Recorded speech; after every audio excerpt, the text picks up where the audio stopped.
Hello, welcome to The Update. I'm Abby Smith. Low-income earners are feeling the strain of increasing rent across Australian capital cities. CoreLogic has found some households are forking out more than half of their income each week just to keep a roof over their heads. The answer to this rental crisis long-term is going to be additional supply. If it's specifically affordable housing, that's great for lower-income households. But even if it's things like, these new build-to-rent projects, that can be good for rental affordability too, just easing up the supply side. Head of Research Eliza Owen there.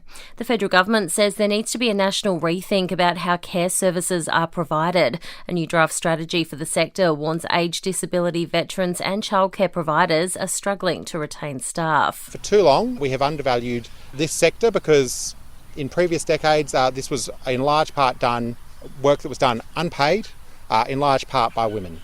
And as a result, we haven't had the proper economic focus. Assistant Minister to the PM, Patrick Gorman there.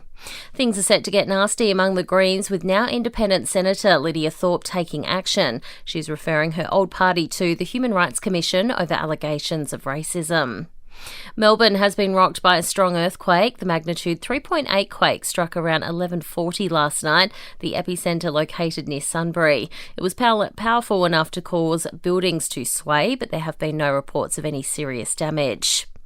The Fair Work Commission has reportedly launched an investigation into the YMCA over claims of underpayment of staff. They're believed to be owed more than $1 million.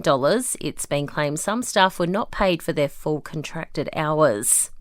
A man has survived a crocodile attack in Far North Queensland. He was snorkelling near Cape Grenville when he was grabbed by the croc, suffering serious injuries, including cuts and bruises to his face. And actress Halle Berry has settled a decade-long child support battle with her ex-boyfriend. She's apparently been able to cap the amount of additional child support she has to pay for their 15-year-old daughter Nala. Entertainment and sport next. The Crows are 7th on the ladder after a 17-point win over the Lions at Adelaide Oval. Coach Matthew Nick says his side belief has gone to another level. This is a genuine premiership contender that we just played who'd won 7 in a row. And we knew we'd have moments where we were under pressure. Probably a little more than we'd like tonight, but we held in. We showed grit, we showed resilience. Meanwhile, Collingwood's Steel Sidebottom is under an injury cloud after suffering a knee injury in yesterday's 35-point win over North Melbourne.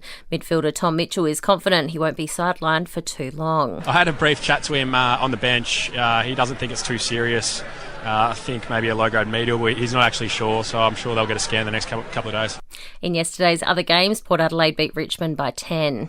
To NRL, a short round with 17s on a bye due to this Wednesday's State of Origin in Adelaide. Yesterday's only game saw the Newcastle Knights thump Manly by 10 points. And in tennis, first-round wins to Jason Kubler and Thanasi Kokkinakis at the French Open, but fellow Aussies Storm Sanders and Kimberly Birrell are out of the tournament. Alex de Minaur, Alexi Popyrin and Chris O'Connell are in the opening round action tonight.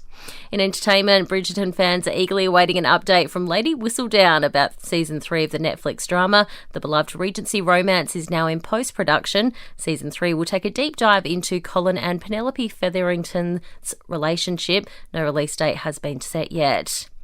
The house which inspired one of Taylor Swift's most popular songs is on the market. A 4-bedroom New York City townhouse where the singer lived for more than a year is on the market for just under $18 million. The pad inspired the song Cornelia Street. And the live-action Little Mermaid remake is riding a box office wave in the US. It's earned $118 million in its opening weekend in the States. Internationally, it grossed $68.3 million. And that's the latest from the Nova podcast team. We'll see you this afternoon for another episode of The Update.